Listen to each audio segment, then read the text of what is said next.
Another year and another new Air Max model. This, my friends, is the Nike Air Max DN.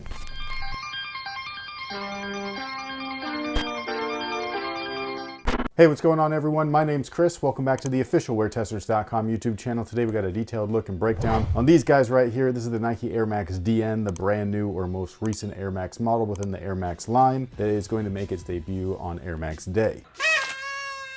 Now, this is a Nike Sportswear release like most newer Air Max models, so they come in a regular Nike Sportswear box. That means that it's not for sport. It is just a lifestyle or casual shoe. So again, this is the Nike Air Max DN. DN stands for Dynamic Air. They've also explained that the reason behind everything with this particular air unit is to kind of like accentuate or allow for dynamic motion. Does all that sound gimmicky and kind of weird? A little bit, you know what I mean? Like, I'm not gonna lie. The one thing is that this air unit right here, they have been saying in their press releases and all this stuff that it's brand new Nike technology, it's revolutionary, it's innovation and this, that, and the other, but I think that those same people must have forgotten their history a little bit, because way back in the day, not way back in the day, but about like almost 20 years ago, something like that, we had tubular air, which looks almost just like this. I think the only real difference between tubular air and this air unit is that that last pillar right here, or tube, on the original stuff actually like went around the heel, at least in the basketball product. I don't know about the running product. Now, the outsole right here pays tribute to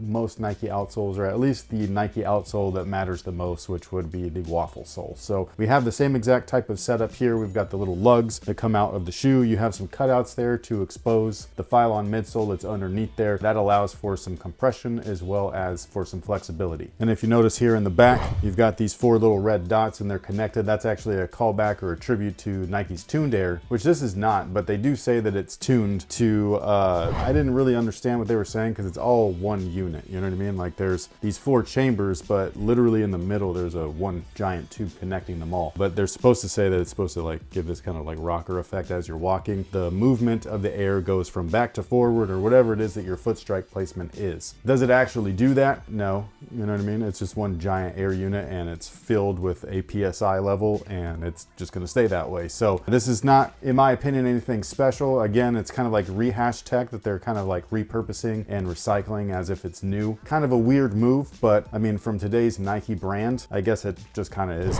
par for the course, you know what I mean? So in their press release, it says Dynamic Air raises our benchmark for what air feels like. This is coming from Nike's vice president of NXT footwear. We're always raising our expectations of what we can deliver for athletes, and they're saying this for a shoe that's lifestyle. So, you know, I just think that the messaging, the repurpose of everything from the tech to the call outs to the branding and stuff like that, even though I like some of it, it's just weird to say that this is revolutionary for the brand when it's not. It's repurposed, recycled, it's retro. Now, as far as the tech is concerned, you do have a basic Nike Phylon midsole, at least that's how it feels underfoot. I will say that you feel very close to the ground in the forefoot, and it does not feel like there's anything in there whatsoever. So there's only really tech in the back. That is their DN system, or their dynamic air system. And again, it's just giant tubes and it's connected via the middle. The way that they described everything and how it's supposed to feel reminded me a lot of Reebok's DMX system. So this is Reebok's DMX 6-pack, and there's 5 little air chambers or air packets in the rear, and then there's one giant one right here in the forefoot. They're connected via tubes so that when you're stepping on everything, it's transferring the air into all of this stuff. DMX air transfer system. This feels nothing like that, and if anything, it just kind of feels firm underfoot. It does not feel dynamic. It just feels like Air Max. Awesome. Wow. This particular colorway reminds me of, I don't know if you guys remember, this is kind of a deep cut, at least for my high school years, but the Nike Uptempo 3.0, it looked like a running shoe, but it was actually a basketball shoe. Very similar look and feel with everything that's placed on here. Mostly with this little like wing right here and the way that the rand is and stuff like that with the color blocking. I just think that it's interesting. Speaking of that wing, it does look like carbon fiber. It's not carbon fiber, it's just TPU with a graphic underneath it. It does go underneath the midfoot and everything, so there's that. They also move that over to the heel counter area where they have the same carbon fiber graphic, and I think that that part looks like really nice. I think that it looks really cool. I actually love the Air Max branding, if you will, that they're using both on the heel and on the tongue. It's a nice call out to when I think it was like the late 90s and early 2000s, a lot of the Air units or Air Max style of units, they had all these different really unique type of labels to them. So if it was a Zoom Air product, you'd see the Zoom Air kind of like logo. If it was Tuned Air, there would be the Tuned Air logo, and so on and so forth. Now, as far as material materials are concerned, they're very basic. So like the base layer right here, or what you can see as the white layer, is actually just a plastic. It's a very thin TPU. It's heat welded to the upper, and that is just a micro mesh. And then one of the cooler features, actually, not just visually, but also like texturally, is the little like overlays or dots that you see on there. I don't know if they're rubber or if they're polyurethane, but they're really cool looking. They're really cool feeling. So I just really like the way that it looks. There is a little TPU, little piece right here, very similar to the Nike Presto. So yeah, if there's stuff like that on there that you see that is additional, that you are like, oh, I remember that from this Air Max or this running shoe or whatever it might be, feel free to let us know down below in the comment section, because I'm sure there's lots of things that I've missed. One of the coolest parts though, this is something I was just talking about, like I was complaining about it in the JB2s. This tongue right here, the material is basic, it's just open cell mesh, but there's all kinds of little pillows like strategically placed right at the lace points. And so I just think that that's really awesome. I always love comfort, and having that on the tongue of the shoes without it being super puffy or skate shoe puffy, I think is a good move. Just in case you were wondering, this is the insole. It's a Durapontex. This is technically a performance-based insole, or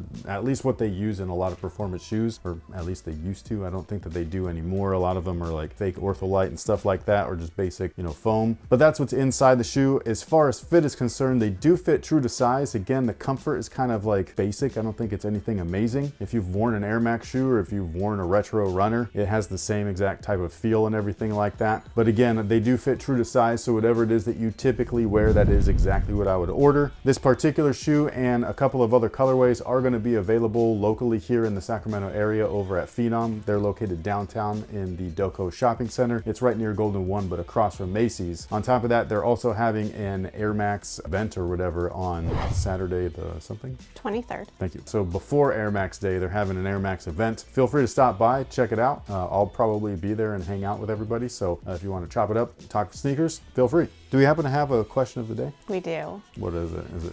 I don't like that answer.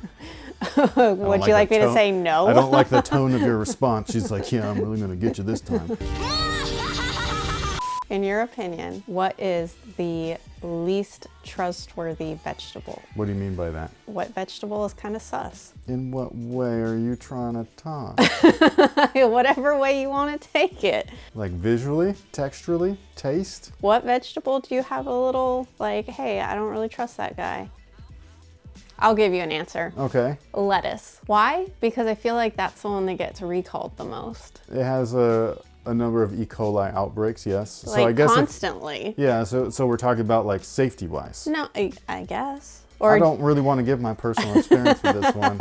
I feel like you're trying to call me out, and this is not going to happen. Not is today. it like sprouts? No, that's actually another one that's similar to lettuce, where they have like, you know, cleanliness issues and stuff like that. I will say that as a kid and still today, eggplants are not my thing. Like the texture makes me want to gag. Like how Eric is, our son, with soft Cooked carrots? Yeah, soft carrots. That's how I am with eggplant, and it's just so nasty. I will say the most volatile experience I've had, and I'm not going to go into detail, but one of my favorite vegetables usually to eat as a snack would be carrots. Raw carrots. Raw carrots, yeah, like, you know, peeled and all that stuff, maybe with a tiny bit of garlic salt or whatever, or just some ranch. But I can't do that anymore. My stomach don't really f with that shit. Like the last time that I did that, didn't turn out so well for me.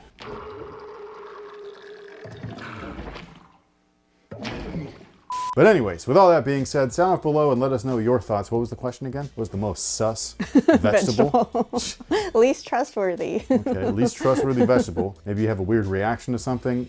If you feel inclined to share that, go for it. Also, sound off below and let us know your thoughts on the Nike Air Max DN. How do you think that they look? If you have a pair, how do they feel? And on top of that, what do you think about the repurposed Air unit being touted as something new, even though it's actually something quite old? Is that passable for someone like Nike? Or not someone, but you know what I mean? Like a brand like Nike. Is it okay for them to regurgitate technology and tell you that it's brand new, even though it's not, as if the past never happened? I'm pretty sure you guys know my thoughts, but I'm keeping it PG today. So thank you so much for watching. Thanks for all the support. Thank you so much for hanging out with us, by the way. Also, if you like this hoodie, stay tuned. SensApparel.com will be having a pre-order very soon. So once we have everything ready to go, we will update you guys here on the channel. And with that being said, we will catch you guys on the next one. So till then, have a good one.